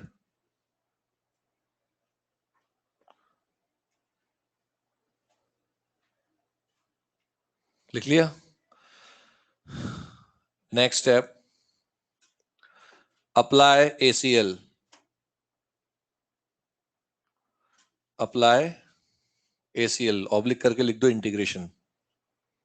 तीनों स्टेप तो समझ में आ ही गए. पहले कर्व बनाओ, फिर करंट कैलकुलेट करो और इंटीग्रेशन कर डालो. ये तो सबको समझ में आ गया. यही सेम स्टेप गॉस थ्योरम में है कि गॉस थ्योरम, गॉसियन सरफेस बनाओ, चार्ज कैलकुलेट करो और इंटीग्रेशन कर दो. अब दो नोट्स लिखवाऊंगा, लिखो note 1.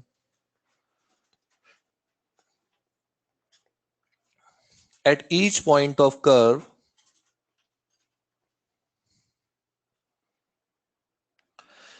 at each point of curve, angle between B and DL, B and DL, DL के ब्रैकेट में लिखो small element of curve, should be 0 degree और 180 डिग्री और 90 डिग्री.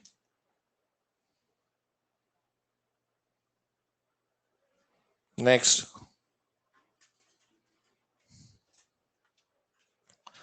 नेक्स्ट लिखो, at each point of curve, at each point of curve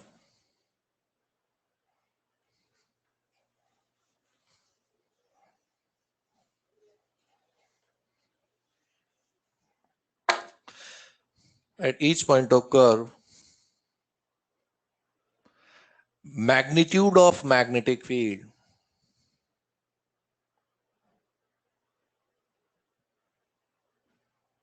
should be zero or constant, should be zero or constant, और constant के oblique करके लिखो same. ठीक है, ये दो नोट्स है ना बच्चों, ये इसका मतलब मैं आपको अभी थोड़ी देर बाद 2 मिनट के बाद बताऊंगा। अब मैं एक काम करते हैं, हम एक क्वेश्चन सॉल्व करते हैं, उस क्वेश्चन से दोनों नोट्स भी क्लियर हो जाएंगे, इनको इनमें क्या कहा जा रहा है। लिखो, नेक्स्ट हेडिंग लिख लो या नेक्स्ट क्वेश्चन के रूप में लिख लो, magnetic field of a current carrying long straight wire, magnetic field of a current carrying long straight wire।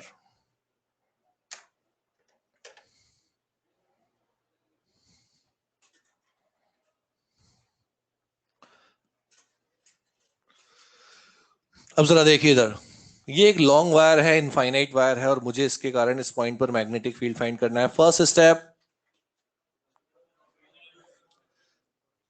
देखिए हाँ ठीक है, वैसे तो एक स्टेप ये भी होता है, draw the perpendicular and join the end points, होता है। वो क्या होता है, बीएसएल, वो तो हमें पता है, देखा जाए तो हमें तो इसका आंसर पहले से पता है, इसका आंसर क्या आएगा, 2πd, म्यू नॉट है 2πd। तो हमारा मकसद यहाँ आंसर निकालना नहीं है, हमारा मकसद यहाँ पर है कि एक बार हम ये समझें कि एसीएल कैसे अप्लाई किया जाता है, एसीएल के स्टेप्स हमें फॉलो करने हैं। पहला स्टेप, कर्व। तो मैंने क्या किया, इस पॉइंट को लेते हुए कर्व बना लिया, और जानते हैं कर्व कैसा बनाया मैंने, सर्कुलर। इसके एक एलिमेंट को क्या लिख दिया मैंने, डीएल। ये कहानी है। अच्छा, क्या मैं इसे एक वायर मान लूं, इस पॉइंट पर मैंने मैग्नेटिक फील्ड फाइंड करने के लिए एक सर्कल बना लिया, क्या इस सर्कल में से टोटल करंट आई पास हो रहा है क्या, तो सेकंड स्टेप क्या था हमारा, कैलकुलेट करंट। करंट कितना लिखूं, आई। इस सर्कल में से कितना करंट जा रहा है, आई। तो ये बना B dot DL is equal to mu naught summation of I की जगह आई। इतना तो आप भी जानते हैं, ये बी और डीएल का डॉट प्रोडक्ट है या नहीं। तो क्या बनेगा ये, B DL cos theta is equal to mu not I. Gauss theorem में भी तो ऐसे होता है, वो ईडीएस कॉस थीटा होता है। अब आप मुझे बताओ, थीटा किस किस के बीच का एंगल है, बी और DL. Theta is angle between simply B and DL. जरा सुने ध्यान से, सबसे इंपॉर्टेंट चीज आने वाली है की, आप मुझे बताओ स्ट्रेट वायर के लिए मैग्नेटिक फील्ड लाइंस कैसी होती हैं। एक स्ट्रेट वायर के लिए मैग्नेटिक फील्ड लाइंस होती हैं कंसेंट्रिक सर्कुलर, होती है नहीं होती है। तो एक वायर के लिए मैग्नेटिक फील्ड लाइंस होती है कंसेंट्रिक सर्कुलर, और ये जो कर्व मैंने बनाया है वो भी क्या है, सर्कुलर। बी कैसे घूम रहा है, सर्कुलर। कर्व कैसे घूम रहा है, सर्कुलर। क्या हर दोनों सर्कुलर घूम रहे हैं, तो क्या हर पॉइंट पर इन दोनों के बीच का एंगल 0 डिग्री हो जाएगा क्या, सो गए। अरे यार, ये देखो, ये कौन, बी, ये कौन, DL, 0 degree. Theta 0, cos theta 1। Note number 1 पढ़ो, एंगल शुड बी 0, 180 और 90। देखिए, कभी भी एम्पियर ने ये नहीं कहा कि सर्कल बनाओ, उन्होंने ये कहा कि जो सॉल्व हो जाए वो बनाओ। हमें करंट डिस्ट्रीब्यूशन को देखकर तय करना पड़ता है कि कैसा लूप बनाया जाए। एंड मैक्सिमम से मैक्सिमम केसेस में देखिए, जितने variety of questions Gauss theorem में बनते हैं, जितने ज्यादा क्वेश्चंस गॉस थ्योरम में बनते हैं, या तो उसके 10% भी नहीं बनते मान लो, या 20% भी नहीं बनते। यहाँ आप देखोगे मैक्सिमम से मैक्सिमम केसेस में आपको सर्कल ही बनाना पड़ेगा, नॉट 100% बट मैक्सिमम केसेस में। क्या वहां कभी क्यूब, कभी स्फीयर, कभी सिलेंडर ये बनाते थे, यस। वहां भी लॉजिक यही था, ना तो गॉस ने कहा ना इन्होंने कहा कि क्या बनाना है, उन्होंने बनाया, बोला कि जो आसान हो जाए, जिससे कैलकुलेशन आसान हो जाए वो बना देना। यहाँ सर्कल बनाने से एंगल कितना आ गया, 0। हो सकता है किसी और क्वेश्चन में कभी 90 भी आ जाए, देखा जाएगा, हर एक क्वेश्चन में सारे एंगल आना जरूरी नहीं है। मान लो कोई स्टूडेंट अपनी क्लास में उठकर आ गया और कहता है कि सर मैं तो ट्रायंगल बनाऊंगा, मैं कहता हूं बना ले। क्या ये कंसेप्चुअली गलत है क्या? नहीं, सही है। अगर ये लिखेगा बी डॉट डीएल तो इसका आंसर भी बी डॉट डीएल, तो क्या आएगा? Mu not I. मैं कहता हूं ठीक है बना ले, लेकिन बेटा कैलकुलेशन भी खुद ही कर लेना, मुझसे तो नहीं होगी। क्यों नहीं होगी? क्योंकि इसकी मैग्नेटिक फील्ड लाइंस तो कैसी होंगी? सर्कुलर। ये है ट्रायंगल, हर हर एक पॉइंट पर एंगल आप नहीं निकाल पाओगे, तो जबरदस्ती क्यों करनी? समझ में आ रही है बात? इलेक्ट्रोस्टैटिक्स में तो हम ऐसा ही करते हैं, जहां क्यूब की जरूरत होती है वहां क्यूब ही बनाते हैं। मान लो एग्जाम में आपको पता लग गया क्यूब बनाने से काम चल जाएगा, आपको नहीं सिलेंडर बनाऊंगा तभी काम करूंगा, तो ये थोड़ी बात है। जो आसानी से बन जाए वो बनाओ, आसानी से सॉल्व हो जाए वो बनाओ। तो ये था हमारे पहले नोट का मतलब, कि या तो 0 हो, एंगल 90 हो, 180 हो, आसानी से क्वेश्चन सॉल्व हो जाते हैं। मैं इस क्वेश्चन पर थोड़ी देर बाद लौट कर आऊंगा, 5 मिनट हम और डिस्कशन करते हैं, यहीं वापस आएंगे। आप मुझे एक बार बताओ, बाई चांस अगर मैंने ये तो मैग्नेटिक फील्ड देखा होता, मान लो मैग्नेटिक फील्ड ये होता, और लूप हम उल्टा बना लेते, थीटा 180, कॉस 180 -1, लेकिन मैग्नीट्यूड तो अभी भी सेम आ जाता ना, तो 0 डिग्री से भी आ जाएगा, 180 से भी आ जाएगा। लेकिन कोशिश करें काम पॉजिटिव में करने की, 0 डिग्री लेकर करने की, ये मेरी एडवाइस है आपको। एक चीज और, मान लो ये डॉट आई,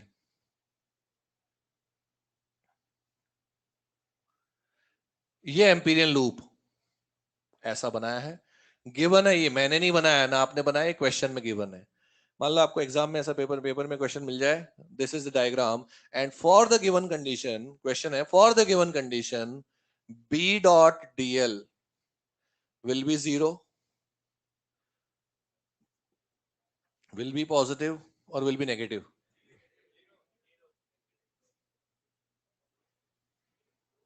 जल्दी बोलो यार, कितने लोग कहते हैं नेगेटिव?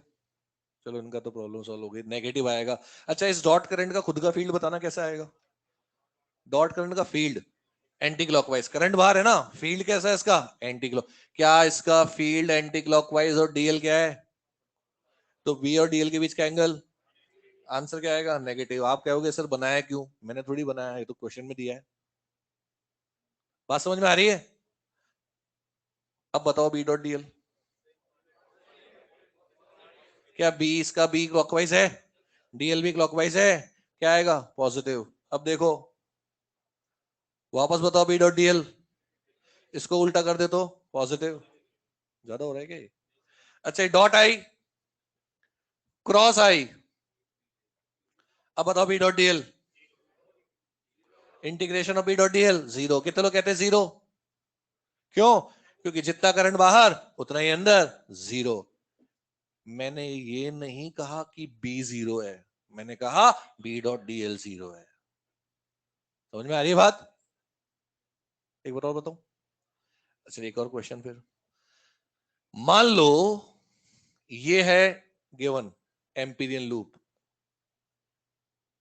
आपको कहा है dot I one cross I two, dot I three cross I four, ये है मेरा एम्पीरियन लूप।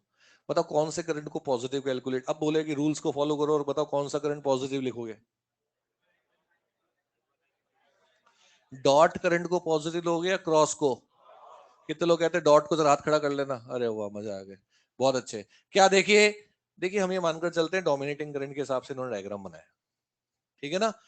वो करंट जिसका फील्ड इससे मैच हो रहा हो उसको पॉजिटिव लेंगे। स्पेशल टाइप के क्वेश्चंस होते हैं, एक आध जगह देखे गए, हमारे एग्जाम में नीट में कभी नहीं आया, बाई चांस आ जाए। इस डॉट करंट का फील्ड बताना कैसा है? डॉट करंट का फील्ड एंटी क्लॉकवाइज। क्या इसका फील्ड इससे मैच हो रहा है? हम कहेंगे इसके हिसाब से चल रहा है, तो हम क्या लिखेंगे बताना? I one plus I three minus I two minus I. लेकिन अगर मान लो ये दिया होता तो वो करंट जिसका फील्ड इससे मैच हो जाए उसको क्या लेंगे? पॉजिटिव। क्या मेरी बात समझ में आ रही है क्या? इसको क्या लेंगे फिर? I two plus I four minus I one minus I three. I think I hope सबको समझ में आ गया होगा। नहीं आया समझ में? अच्छा, एक चीज और, चलो वापस ये करके देखते हैं। ये किसको पॉजिटिव लूं? अब पता क्या होता है, बुक्स में कई जगह इसको कैसे समझाया है टाइम पास करने के हिसाब से, कि करंट के सामने डायरेक्शन में आप राइट हैंड करके ले लो, थंब, अगर आपकी फिंगर्स राइट हैंड की डीएल से मैच हो जाए तो उस वाले करंट को आप क्या ले लो, पॉजिटिव। ये वही तो बात कर रहे हैं घुमा फिरा कर, हम तो सीधे ही कह रहे हैं। फिंगर्स क्या बताती है, फील्ड ऑफ किसका, मैग्नेटिक फील्ड का डायरेक्शन। कर लोगे। अब ऐसा करो, जहां आज एसीएल स्टार्ट किया वहां हमने एक डायग्राम बनाया था ना डायग्राम, वो उस डायग्राम में I1 I2 I3 कैसे लिखूं बताओ मैं। ये बनाया था, यही बनाया था शायद मैंने, यही था क्या, एंटी क्लॉकवाइज बनाया था क्लॉकवाइज। हाँ तो बताओ उसके साथ जहां आप लिखा है ना उसके साथ लिखो, ये है ना B dot D L is equal to mu naught summation of I, ये लिखा था ना। तो म्यू नॉट क्या लिखूं जल्दी बताओ, I1 plus I3 minus I4, sorry I2 और I4, ये आएगा। कर लो उसको, मैंने जगह छुड़वाई थी ना कि 2 लाइन छोड़ दो, अभी आएंगे वहां पर, लिख दो उसको। क्लियर हो गया, यस पक्का। हालांकि इसकी क्या है, ना के बराबर चांसेस है कि जरूरत पड़े, लेकिन पड़ जाए तो फिर हम सही करके आएंगे। एक बार और बताना है क्या, पक्का। चलो वेरी गुड, बहुत बढ़िया। अब आ जाते हैं हमारे फिर से उसी क्वेश्चन पर। ये लिख दिया ना कहां पर लिखा है जहां आपने स्टार्ट किया था टॉपिक, वापस आ जाओ यहाँ पर।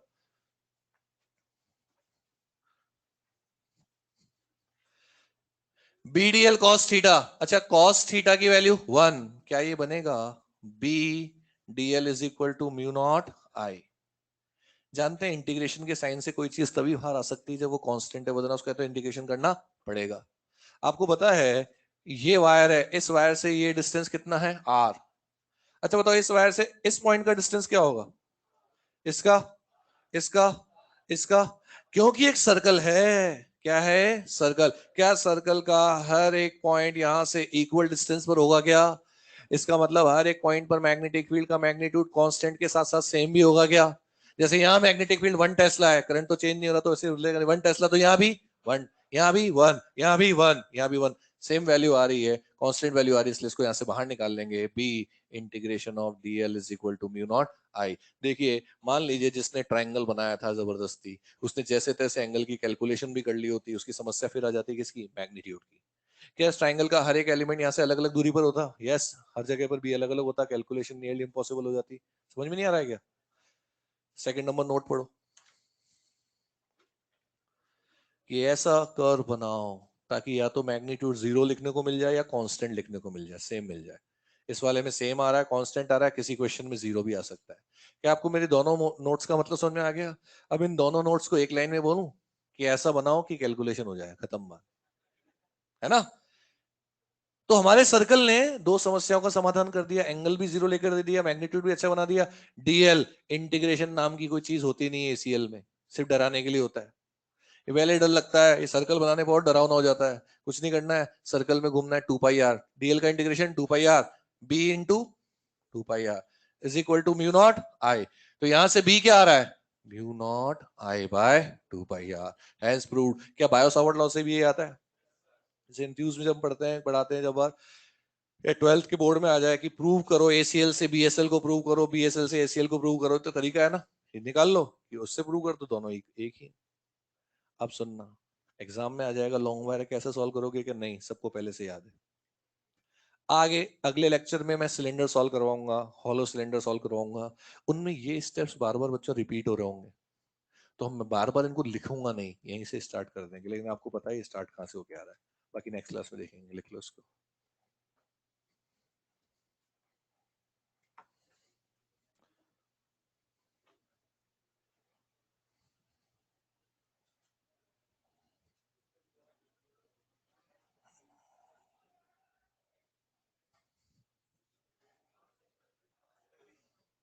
हाँ हाँ ले जा रहा हूँ भाई। हाँ भी बोल दो यार अब।